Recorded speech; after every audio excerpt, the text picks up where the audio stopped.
Hello, everyone. Welcome to our Wednesday night live chat. We're live, guys. We are live, Wednesday night live chat. How are you all doing?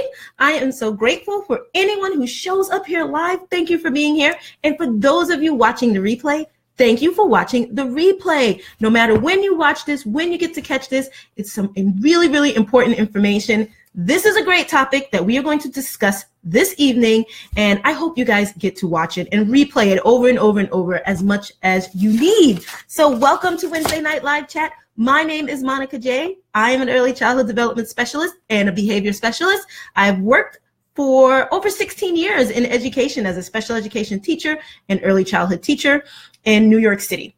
I am always so excited to jump on here and share things that I've learned over the years with all of you, and I love getting your feedback, and I love for you to interact, ask questions, share your stories.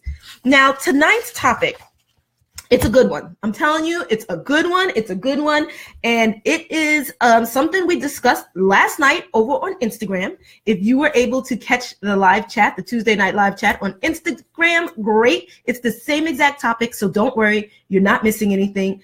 It was a really, really good conversation over there. And our topic is finding your state of calm. I told you it's a good one. I absolutely told you it is a good one. Finding your state of calm. What does that mean? Well, I'm going to tell you in a minute what I mean when I say that, what it means to me, and then you can just decide what it means to you. What does that mean to you? But first, before we even go any further, if you think that this is a topic that someone you know could benefit from, maybe people that follow you or family, friends, definitely share this broadcast out. You can share it live while you're watching it. You can share it even on the replay if you think it's something that is beneficial or going to be beneficial to someone you know. Please share the broadcast. And a really great reason for sharing the broadcast also is that just in case, you want to save this, and sometimes it's hard to find old videos, old broadcasts. Well, once you save it, it's going to be on your feed. It's going to be in your feed forever. And so it'll be easy for you to find it and watch the replay later. So, hey, Karen, thanks for joining. Hey, Kids Small Planet, thanks for joining. I truly appreciate you guys being here this evening. Like I said a little earlier, our topic tonight is called, finding your state of calm. And it's a really, really important topic, and I want to talk about that and what it means for parents and teachers that work with young children or that have young children in their lives and that are parenting or guiding children every day. What does that mean, finding your state of calm? When things seem to just get out of hand, when life is just, really throwing you boulders and there's a lot of challenges and you find yourself stressed. Because we all get stressed. We all find ourselves getting angry and frustrated. I mean, we're human, so we experience these feelings. Now, whether we experiencing them a lot or we experiencing them a little bit, I mean, everyone's life is different. However, we do find ourselves angry sometimes with the children in our lives. We do find ourselves frustrated. We do find ourselves stressed out. And what do you do in those moments? How do they make you feel? How do you feel in those moments? So, think about that. When you're stressed, whether it's your child, whether it's a student, they have gotten you to a point where you feel stressed or you just feel like they pushed your button so much, they're just not listening. What does it do to you inside? Like, how does that make you really, really feel? Think about that. And if you want, you can share your comments in the section. It doesn't even matter if you're watching the replay later on. You can still share your comments at this point. You can still share. How does that make you feel? I know for me, when I'm working with students and I get to a point that I'm frustrated, or I get to a point where I'm feeling angry or just miserable, or just at a place where I'm not level-headed, it makes me feel off. It doesn't make me feel good. And I definitely don't feel calm, and I definitely don't feel level-headed. I definitely don't feel like I can really figure out what's going on. I can make the best decisions. So it's definitely something I know has to change. Something is wrong. Something is not right. And I want to change that. So that's how I feel. If I'm ever angry or frustrated or mad at my students, or, I'm lashing out, I'm shouting or anything like that, then I definitely know something is not right. Something is not right. Definitely not right. And that's what we're talking about tonight. Well, what do you do in those situations? How do you find your state of calm? And do you allow what's happening in the moment? Do you allow that to take over your mindset? Because if you do, that's a problem, actually. It's a problem because that means you're not thinking clearly. So if you allow the anger or the frustration or whatever the thing that your child did to make you feel this way, or you're feeling like they're the ones that are making you feel this way, if you allow whatever is happening in that moment to just take over, especially take over your mind and your mindset in that moment, then that can be a problem because you are feeling out of sorts. Maybe you are not going to be able to really clearly, problem solve whatever's happening. You may not be able to guide your child in such a way that is going to benefit them and help them to problem solve whatever's happening in their lives, that challenging moment, right? So you really want to be able to step back and say, how am I feeling? Why am I feeling this way? And how can I find my state of calm? How can I get myself to a place where I'm calm, where I feel like I can breathe, where I feel like I can make a decision, where I feel like I can problem solve? How do you get to that point? So, this is what we want to talk about tonight. And it's extremely important that, we find this state of calm. And I just like to call it a state of calm because it is a state. It's a state of mind. And you want to be able to find this. And tonight, I want to share 4 ways that you can actually find your state of calm in challenging situations with young children. Okay, or with children in general. And let me be honest with you, the strategy that I'm going to share with you this evening is something you can use in life in general, not just when it comes to children and behavior and challenging situations at home or in the classroom. No, these are things this is something you will be able to use in your life in general. When you feel like a challenge has, come up, when you feel a challenge has presented itself and it makes you feel angry, frustrated, stressed, overwhelmed, burnt out, whatever the feelings are that you're having, something that is not positive, well, you can use this strategy. It carries over into your life, not just your life with your children. It carries over into your everyday life. I promise you that. And I'm going to show you how. Now, I do want to share with you that the reason why I am actually even doing this live chat and this specific topic is because I was having a conversation the other day with a parent, and it happened to be a parent of one of my students. And we started to talk about my student's behavior at home. And she was saying, and she shared with me that she's the only one that my student listens to at home, that my student is, really, challenging them at home and giving them a hard time. And the student doesn't listen to daddy, doesn't listen to grandma, grandpa, no one. She won't listen to anyone, only the mom. But the mom says she feels like I always have to yell at her. I always have to shout at her. I always have to just be stern with her and angry with her in order to get her to do what I need her to do, because she cries all the time. She's yelling, she's kicking, she doesn't want to clean up. Cleaning up, pretty much, I think, was the biggest thing, but she will take all the toys out, dump everything in her playroom, and the floor is a mess, and she doesn't want to clean it up, and she gives them a hard time when it's time to clean up. And she'll kick and she'll scream and she'll do all of those things. And mom said, I'm just always shouting. I feel like I'm just, going crazy because I'm always shouting, I'm always yelling, and I never feel calm. I never feel like everything's going to be okay. And so we talked about finding her state of calm. And I introduced that to her, that phrase of state of calm. And I asked her, well, how do you calm down? What do you do? What steps do you take to calm down? And she shared with me that, honestly, Monica, I don't feel as if I can be calm. She's like, that doesn't happen. That just doesn't exist in my life. And I don't think it's possible. And she really, truly meant that. Like, she does not believe it's possible to find any type of calm, any type of peace in her life or her current situation right now. And that hurt me. And that made me feel like, wow, I really want to work with her. I really want to help her find that peace, find that state of calm when these challenges arise. I don't want her to feel like she's all over the place and out of sorts all the time and feel like all she can do is yell and shout. And that's the only way she can get her message across. That's the only way she can teach her child. And that's the only way her child will listen. And one, I know it's not the only way because I work with her child. And I know that I can stay calm in situations and her child will listen. It may take time. It does require a lot of patience. I have to admit, it requires a lot of patience, and patience is something that you too will have to practice, but it's possible. It is absolutely possible. And I just wanted to get that through to her. And at that moment, in that conversation, I wasn't able to. And that was just the first conversation. And it was the first of many about this subject, I'm sure, because I want to revisit it. And I want to help her get to that point. And I want to help you all get to that point if you feel you're not at that point, okay? Because it's so important to feel that. And not only is it important because you'll be able to help your children and it will benefit them because you'll help them problem solve and you'll help them figure out how to self-regulate and teach them skills and give them the tools they need for lifelong success. But it's also important for you. It's so important for you, for your mental health, for your physical health. And we don't talk about mental health enough. And to me, we just don't talk about it enough, not only in schools, but just in life in general. In this country, we don't talk about it as if it's something that is up here.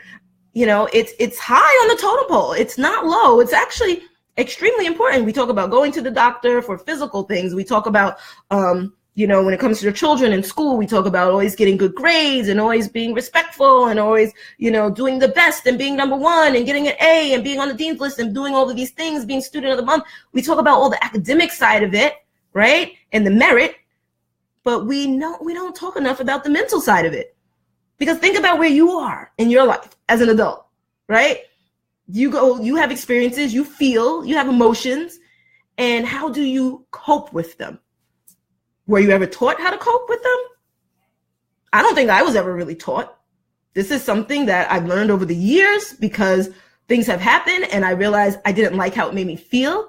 And I realized I had to figure out ways to find my own state of calm. And I had to figure out ways to cope with my own challenges and my stressors. And the way I was coping in the past was not healthy, not mentally, not physically. Because when you're constantly stressed or you're constantly feeling overwhelmed or burnt out, it's physically draining. It's taxing on your body. And then it's also mentally draining. It's mentally draining, right? So I was never taught how to cope.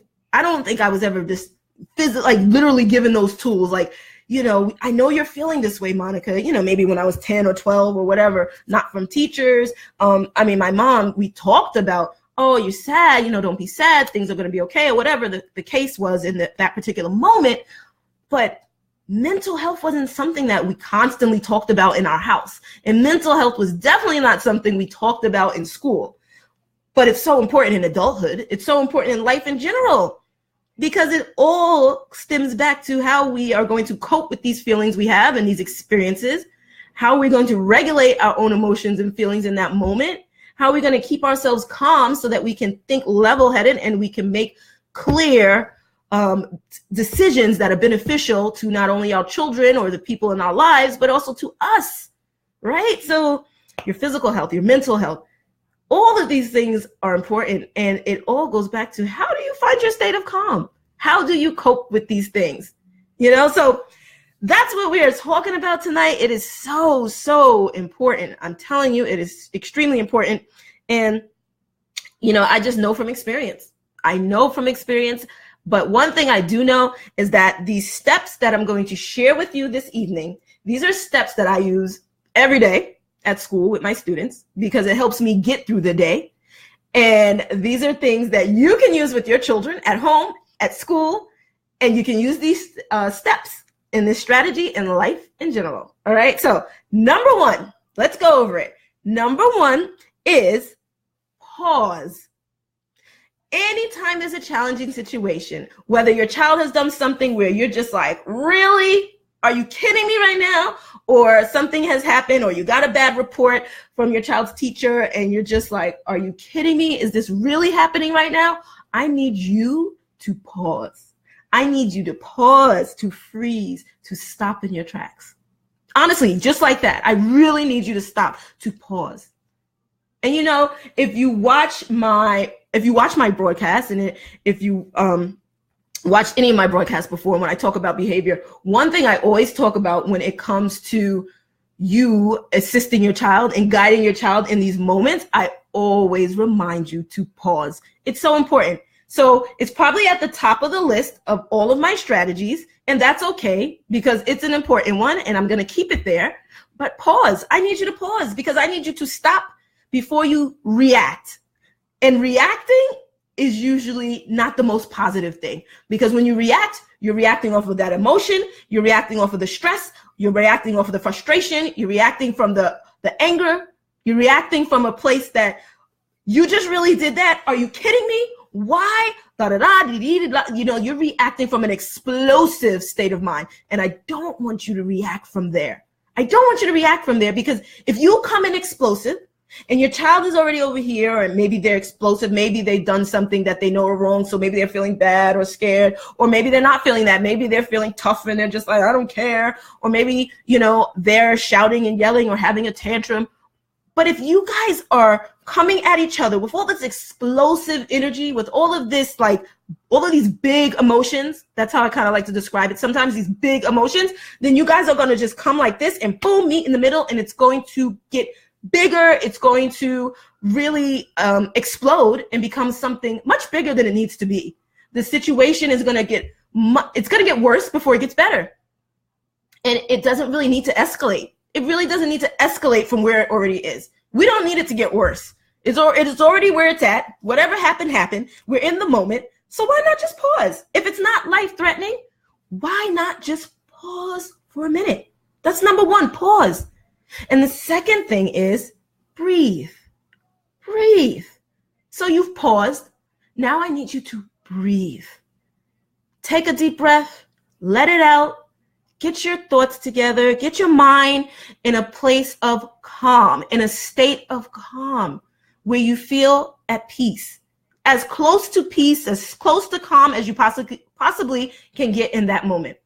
And this is not something I expect you to do for 10 minutes or, oops, sorry guys, hold on. This is not something I expect you to do for 10 minutes. I don't expect you to do this for 15 minutes, not even 5 minutes. This is something you can do in a few seconds. So if you pause and then you start breathing and you really try to get yourself in a place of calm, then you can just do that in actually a few seconds, 10 seconds, maybe 1 minute if you want. And then after you feel calm, I need you to assess what's happening. Assess what is going on in that moment. And this is why, guys, this is why I tell you, you can use this in your everyday life. You can use this at work with coworkers. You can use this with family members. You can use this when you're at the store and maybe the cashier or the customer service person or whatever is just annoying you, or you feel like they're just not helping you or giving you the service you deserve and want. And you're at a place where you're feeling like, I'm getting frustrated, I'm getting angry. Well, I need you to pause. Number one, I need you to breathe. Number two, deep breath in, deep breath out. Close your eyes if you need to close your eyes. I like to close my eyes. And then number three, I need you to assess what is going on. Yep, assess what's going on. We already know how it's making you feel. Now assess what's going on. What has happened in the moment that got me to that point? And what has happened in the moment that's making me say, hey, something is wrong, something's not right, right? What's happening? Is my child doing something they're not supposed to be doing? Did they say something they weren't supposed to say? Did they do something to someone they weren't supposed to do? Did I get a report from the teacher that I'm really angry about getting? What is happening in that moment? You know, assess that. Assess that. And when you're calm, it's actually easier to assess what's going on. When you're in a state of calm, it's easier to assess what's going on. And I want to, before I share the last step, that fourth step, I want to share something my mentor said today.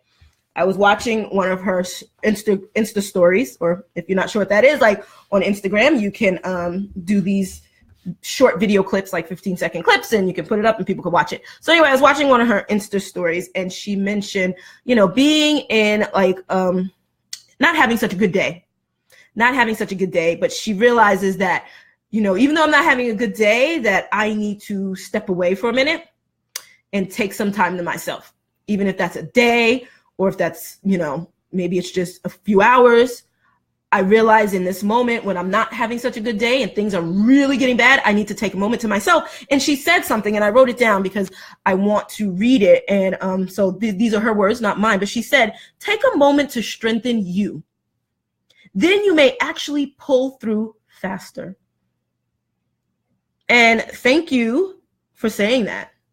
Thank you for saying that. I'm going to read it again because it's exactly what I'm talking about right now. It's exactly what I'm talking about. I'm telling you to pause. I'm telling you to breathe. I'm telling you to assess what's going on in that moment. And so this just really ties into that, and it's so appropriate. She said, take a moment to strengthen you. Then you may actually pull through faster. And in situations with your children, if it's a problem, if it's a challenge or that they're having, and that you just think is inappropriate, the behavior that they're choosing, well, take a moment. Take a moment, because the problem has already happened. It's not life-threatening. So why not just take a moment before you react and say or do something that you regret later? Or you react and say something or do something that is not beneficial to them, that is not giving them any tools that they need to really self-regulate. Take a moment. And what's wrong with stopping? It's not going to get worse, right? It already happened. So why react? Why not pause? Why not breathe? Why not assess? And then the last thing you can do, number 4, then you respond. And so when you respond at this point, because you found your state of calm, when you respond, you're going to be responding from a place of being level-headed, being able to think clearly, and being able to not only guide your child in that moment, but to also model behavior that you want them to use or choose in the future. So if they see that they're so stressed, hey, Vicky, what's up? Hey, Nelly. Thanks, guys, for joining. But yeah, so if they see that you maybe got frustrated, but you were able to calm yourself down and you were able to come from a place of calm and really address them from a place of calm, then they will see how they can do that in the future. It's like you're modeling to them exactly what you want them to do. You want them to problem solve. You want them to solve their own problems. You want them to be able to calm down when they're angry or calm down when something happens to them, whether it's with their friends or in school or whatever may have you. You want them to be able to approach those situations in positive ways, and you want them to be able to choose the right behaviors and the right choices, right? Because the whole reason that you're already frustrated is because they did something or said something or didn't listen or whatever made you feel like it was inappropriate or undesirable, and you want them to choose the right actions, right? So we have to choose the right actions too. We have to hold ourselves accountable to choose the right actions. But let me just remind you of this. Is that we're human. And so I don't expect you to be perfect, because there's no perfect parent. There's no perfect teacher. There's no perfect aunt, uncle. There's just no perfect anyone, right? So I don't expect you to be perfect. And there are going to be times when you're angry, and there are going to be times when you're frustrated and stressed. But if you are able to understand all of this now and be able to be conscious of this and conscious of your mindset, then you will be able to approach these situations differently. And that, my friends, is definitely important. Your state of calm is necessary. It's important. And I just can't stress it enough. I'll be honest with you.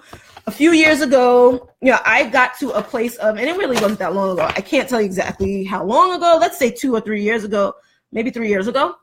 Yeah, probably, maybe 3 or 4 years ago. I'm sorry. I can't remember. But I found myself in a place of just being erratic all over the place, and I was not in a state of calm. And I got burnt out. I got burnt out from work. But I put myself in these situations. I was working at several schools. And because I work in special education here in New York City with early childhood, you can work in different schools just like a therapist does, like a speech therapist or occupational therapist. And you go from school to see your students. And that's what I do now currently. I've been doing that for many years.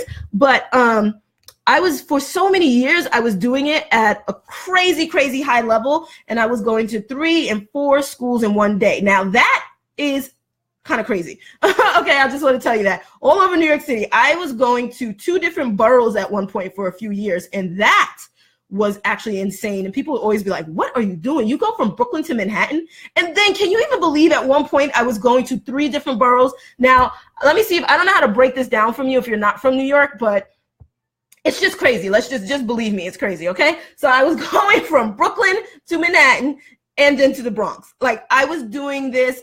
It was nuts. So, and I found myself so burnt out that by the time, the student I would see in the morning, those students, I had energy. I always have a lot of energy in the morning. Really, like morning is my best time. But by the time I would get to my afternoon students and then my last student all the way in the Bronx at like 4 o'clock, I was completely burnt out. And so anything my student would do, they would say something the wrong way, if they would kick the wrong way, if someone did something to them and they would have a huge tantrum, I would just react. I was frustrated. I would just be like, oh, this kid, oh my gosh, and mind you, I'm trained to know how to help children with behaviors, right? I'm trained to know how to problem solve and give students and guide them, give them the tools they need, right? Teaching them how to self-regulate. But I was so burnt out and miserable that no matter what they did, I always was looking at it as their fault. I was always just coming from a place of reaction. So I was being reactive, which usually comes from an emotional place with all these big emotions. So you're coming in explosive. I was coming in explosive. And so they were giving me that back. I was giving them all of this, and so they're giving it right back to me. Like if you're going to give them all of this emotion and frustration because you're miserable, they're going to just give it right back to you. So you can't be pissed at them if that's what you're giving them, right? So if you think about it, and last night I talked about this, I asked people to tell me the ages of their children. And if you don't even want to share it here in the comments, it's fine. But think about how old are your children? Are they 3? Are they 4? Are they 5, 6, 7? Just think about how old they are, right? So let's just say a 4-year-old. I'm going to say 4-year-old. So 4-year-old. And I'm not going to say my age because I might scare you, but then I think about how old I am, right? If I compare a 4-year-old to how old I am, I've been on this earth a long time. I just think about how many years it has taken me to get to a place of calm, how many years it has taken me to understand what frustrates me, what gets me stressed, and how I can calm myself down in those moments. And then I look at their age and think about, wow, they've only been on this earth 4 years. So they haven't had much practice with self-regulation, basically being able to calm themselves down or being able to choose the right or make the right decisions or make the right choices in challenging situations. They've only had 4 years to practice this, or they only have 5 years or 6 years to practice this. You've had how many years to practice this? Are you getting it 100% right? I know I'm not all the time, right? So we can't always expect our children to always get it right. But what we can do is we can approach them and approach the situations that are most challenging in ways that are going to benefit them and benefit ourselves. Okay, we can take care of ourselves mentally, physically, so that we can be in a place where we can help them and where we can guide them and come from a place of calm, come from a positive place, come from a place of teaching, learning, practicing, giving second chances, right? So if you think about those things, then it will all kind of make sense. It will all kind of make sense. And just don't ever give up, not on yourself. Please have patience with yourself. Don't give up on your children. Please have patience with your children. And just remember that they are constantly learning. We are constantly learning. And we're also, as the adults in the lives of young children, we are constantly teaching. So don't give up on them and don't give up on yourself. And give yourself time, patience with yourself. So remember those 4 steps. When a challenge occurs, when a stressful situation occurs with your child or in your life in general, just think of those 4 things. Pause, breathe, assess, and then respond. And I'm telling you, do this even at work. Do this in your life. It's not just with your kids. Use these 4 steps to just self-regulate your own life and the things that bring you stress. Change your approach. Because if you're finding yourself burnt out and miserable, I want you to just take the time to change yourself. And remember what my mentor said, take a moment to strengthen you, then you may actually pull through faster. So beautiful, so appropriate, so right. So I thank you all for listening. I thank you for joining me, whether live, whether on the replay. Thank you so much. I hope this helps you in your life and helps you in finding your state of calm and definitely benefits your children in the long run. Of course. I want to share something special with you guys. Some of you may already know and some of you may not. I created a gift of a short mini video series. It's a 3-part mini video series that I created, and it's all about behavior. The 10 things that I've learned over the years, over my 16 years of teaching, the 10 things I wish I knew when I first started teaching, but it's okay that I didn't, because it's so important to experience and learn as you go. But it's called the 10 things I wish I knew about bad behavior in young children. And it's just sharing some important things that no matter who you are, if you have young children in your lives, you need to know these 10 things when it comes to behavior that you may consider bad. I'm telling you, it's good. It's some good stuff. And how you can get this free mini series right away, like right now, is all you have to do is you can go to my website, monicajsutton.com, and you just click on freebies. Up in the tabs, you'll see it says freebies. You click on that, follow the directions, and boom, it will be delivered to you in your email, in your inbox right away. You can start watching it right away. It's a 3-part series. You get the first video immediately. And if you want to get a little sneak peek to get an idea of what this is all about, because you're like, I don't know, never seen you before, don't really know you. Well, you can go to my Instagram page. And my Instagram page is Monica J. Sutton. Again, Monica J. Sutton. Go to my Instagram page. My last video post, which was just 2 posts ago, you'll see a sneak peek of this mini video series. That is absolutely free for you guys, for you all. And it's 10 things I wish I knew about bad behavior in young children. Enjoy. It's free. Go get it. Actually, after this is over, I will put it in the comment section. I don't think I have it now. I don't have it now, but I will put it in the comment section. But for those of you who are eager to watch it now, just go to my website, monicajsutton.com. Click on freebies. Thanks so much for watching. Have an amazing rest of your night. And have a great rest of the week. Wishing you the very, very best. Have patience with yourself. And pause. Thanks, guys. Bye. See you soon. Bye, guys. In.